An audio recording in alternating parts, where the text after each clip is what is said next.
India से हारने के बाद पाकिस्तान कप्तान के ऊपर बहुत सारे सवाल उठ रहे हैं। एशिया कप में जब पाकिस्तान इंडिया से हारा था तो वो रन्स के कंपैरेटिवली सबसे बड़ा मार्जिन था। उतने बड़े मार्जिन से पाकिस्तान को इंडिया ने कभी नहीं हराया था। और फिर जब विकेट से हारी पाकिस्तान तो वो भी सबसे बड़ा मार्जिन बन गया। 7 विकेट से पाकिस्तान को इंडिया ने कभी नहीं हराया था।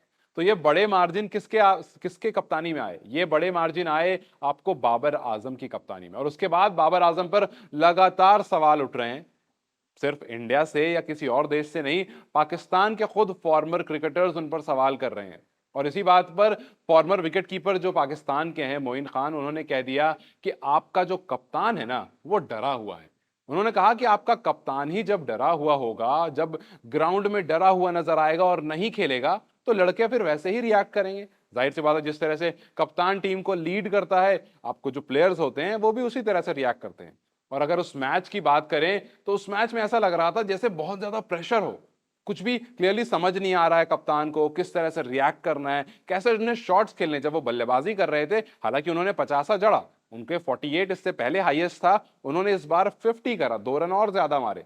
और वो 50 की जरूरत भी थी, लेकिन शायद वो 50 बड़े स्कोर में अगर कन्वर्ट होती हुई दिखती तो ज्यादा बेहतर होता। एक सीनियर प्लेयर का, एक बड़े प्लेयर का काम यही है। अगर आप इसके कंपैरिजन में ऑस्ट्रेलिया वाली बात मैं कर लूं, और जहां पर इंडिया के शुरू में 3 विकेट गिर गई थी, उसके बाद कौन आया था? उसके बाद विराट कोहली और केएल राहुल थे। और ये दो खिलाड़ी जिस तरह से मैच को आगे लेकर गए थे, ये दिखाता है कि वो सीनियर प्लेयर है, उनको पता है कि वहां पर किस तरह से एक्ट करना है। वापस से बात करेंगे अगर जिस तरह से उन्होंने कहा बाबर आजम के बारे में कि जब वो कुलदीप की बॉल खेल रहे थे तो डरे हुए लग रहे थे, जब वो इंडियन प्लेयर को फेस कर रहे थे तो डरे हुए लग रहे थे और प्रॉपर शॉट्स एग्जीक्यूट नहीं कर पा रहे थे। उन्होंने कहा कि बाबर आजम खुद में कंफ्यूज थे कि यार मैं ये शॉट खेलूं या नहीं खेलूं, खेलूंगा तो कहीं आउट ना हो जाऊं। मतलब उनके अंदर एक डर भरा हुआ था। और उसके बाद उन्होंने कहा कि मैंने किसी भी बैट्समैन में वो इंटेंट नहीं देखा जिस इंटेंट से आप खेलो तो मैच जीत सकते हो। और सिर्फ मोइन खान ने ऐसा नहीं कहा, उसके बाद राशिद लतीफ भी रिजवान के बारे कहने लगे कि बाबर और रिजवान जो है ना, वो कावर्ड्स हैं, वो डरपोक हैं। उनको शॉट्स खेलने से पहले डर लगता है, मानो वो डर डर कर खेल रहे थे। उन्होंने कहा कि जिस तरह से वो दो सीनियर बैटर बाबर और रिजवान, जिस तरह से कुलदीप और जडेजा वो खेल रहे थे, वो वाहियात था। उन्होंने कहा कि वो कुलदीप की बॉल नहीं पढ़ पा रहे थे, उन्हें ऐसा लग रहा था कि अचानक से न जाने उनके सामने क्या आ गया है, और बार बार वो स्वीप शॉट खेल रहे थे। उन्होंने कहा कि स्वीप शॉट जो है वो एशियन क्रिकेटर्स के लिए नहीं है, वो इंग्लैंड और साउथ अफ्रीका जैसे आपको प्लेयर्स के लिए है, क्योंकि वो कहीं ना कहीं स्पिन को उतना अच्छे से नहीं खेल पाते हैं।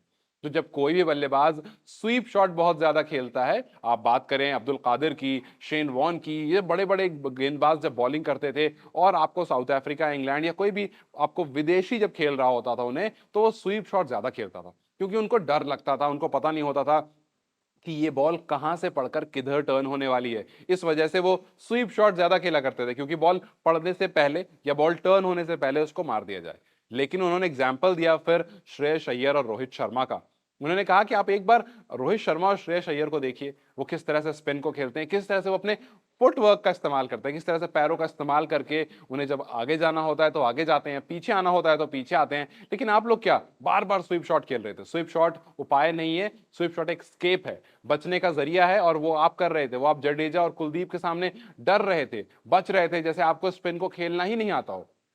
उन्होंने कहा कि आप मुझे ओल्ड स्कूल जरूर मानो, लेकिन मैं आपको कह दूं कि जो स्वीप शॉट है वो स्पिन के अगेंस्ट सिर्फ वो खेलते हैं जो डरपोक होते हैं, जो कावर्ड्स होते हैं, वो खेलते हैं जिनको स्वीप शॉट खेलने में ऐसा लगता है कि यहां से हम बचकर निकल सकते हैं। और स्वीप शॉट से साफ साफ पता चलता है कि आप बॉलर्स से डरे हुए हो। इस तरह से बाबर आजम और रिजवान की वो जो पारी आई थी, ये तो बड़े नाम है, ये नाम ऐसे हैं जिस पर पाकिस्तान सबसे ज्यादा रिलाई करता है, सबसे ज्यादा उन पर काउंट ऑन करता है, सबसे ज्यादा ये भरोसा है कि ये दो खिलाड़ी हमें मैच जिता सकते हैं। और इंडिया के खिलाफ 7 विकेट से हारने के बाद, इंडिया के खिलाफ वो बैटिंग कोलैप्स के बाद सवाल उठ रहे हैं, क्योंकि ये सबसे ज्यादा एक्सपीरियंस खिलाड़ी हैं। और अगर एक्सपीरियंस खिलाड़ी इस तरह से डरे हुए दिखेंगे तो जाहिर सी बात है आपके जो नीचे क्रम के बल्लेबाज होंगे उनको पहले ही लग जाएगा कि बॉल कुछ ऐसी आ रही है जो खेलने में परेशानी हो रही है। इस वजह से बाबर और रिजवान जहां पर आते हैं वहां उनकी जिम्मेदारी यह है कि वो बॉल को रुक कर, समझकर, देखकर खेलें और अपने से नीचे आने वाले बल्लेबाज के लिए कॉन्फिडेंट क्रिएट करें। बाबर आजम पर लगातार सवाल उठ रहे हैं। अगला मैच बाबर आजम जो है वो ऑस्ट्रेलिया के खिलाफ खेलने वाले हैं। हालांकि ऑस्ट्रेलिया का दौरा बहुत अच्छा नहीं रहा है इस टूर्नामेंट में, लेकिन ऑस्ट्रेलिया ने पहली जीत दर्ज करी है और वो चाहेंगे कि पाकिस्तान को पूरी तरह से डोमिनेट करें। अगला मैच ऑस्ट्रेलिया और श्रीलंका का है। आपको क्या लगता है, क्या ऑस्ट्रेलिया पाकिस्तान के ऊपर, क्योंकि अगला मैच पाकिस्तान और ऑस्ट्रेलिया का है, तो क्या ऑस्ट्रेलिया पाकिस्तान के ऊपर डोमिनेट हो पाएगी, या फिर बाबर और रिजवान जिस तरह से इंडिया के खिलाफ खेल रहे थे उससे कुछ अपने प्लान्स चेंज करेंगे और उस नए प्लान के साथ ऑस्ट्रेलिया को हरा पाएंगे? अपनी राय हमें कमेंट सेक्शन में जरूर बताएं। इस वीडियो को लाइक और शेयर करना ना भूलें और जाते जाते हमारे चैनल को सब्सक्राइब जरूर करें।